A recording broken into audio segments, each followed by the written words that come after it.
ছাত্রদল নেতা শাম্য হত্যার ঘটনায় তদন্ত কমিটি গঠন। বিস্তারিত দেখুন অগ্রযাত্রা ডেস্ক রিপোর্টে।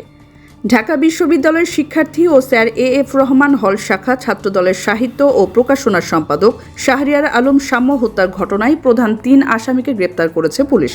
রাজধানীর সোহরাওয়ার্দী উদ্যানে দুর্বৃত্তের ছুরিকাঘাতে প্রাণ হারানো শাম্যের ঘটনায় মঙ্গলবার রাতভর অভিযান চালিয়ে রাজাবাজার সহ রাজধানীর বিভিন্ন এলাকা থেকে তাদের গ্রেপ্তার করা হয়। আজ বুধবার সকালে গণমাধ্যমকে বিষয়টি নিশ্চিত করেন শাহবাগ থানার অফিসার ইনচার্জ মোহাম্মদ খালিদ মনসুর। তিনি জানান, ঘটনায় জড়িত সন্দেহে ৩ জনকে গ্রেপ্তার করা হয়েছে। ঘটনার সঙ্গে তাদের সম্পৃক্ততা আমরা পেয়েছি। পরিবারের পক্ষ থেকে অজ্ঞাতনামা কয়েকজনের নামে মামলা হয়েছে। তদন্তের স্বার্থে এখনই গ্রেপ্তারকৃত ব্যক্তিদের পরিচয় প্রকাশ করা যাচ্ছে না বলেও জানান তিনি। এর আগে মঙ্গলবার রাত 12টার দিকে সোহরাওয়ার্দী উদ্যানের মুক্তমঞ্চ সংলগ্ন এলাকায় দুর্বৃত্তদের ছুরিকাঘাতে গুরুতর আহত হন শাম্য। পরে সহপাঠীরা তাকে রক্তাক্ত অবস্থায় উদ্ধার করে দ্রুত ঢাকা মেডিকেল কলেজ হাসপাতালে নিয়ে গেলে চিকিৎসক তাকে মৃত ঘোষণা করেন।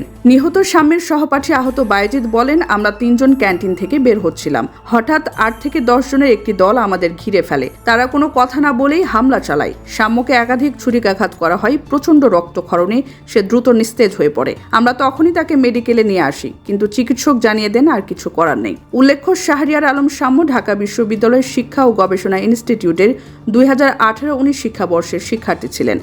পাশাপাশি তিনি স্যার এএফ রহমান হলে 222 নম্বর কক্ষে থাকতেন এবং ছাত্রদলের সাহিত্য ও প্রকাশনা সম্পাদক হিসেবে দায়িত্ব পালন করছিলেন। তার মর্মান্তিক মৃত্যুতে বিশ্ববিদ্যালয় জুড়ে চলছে শোকের মাতম।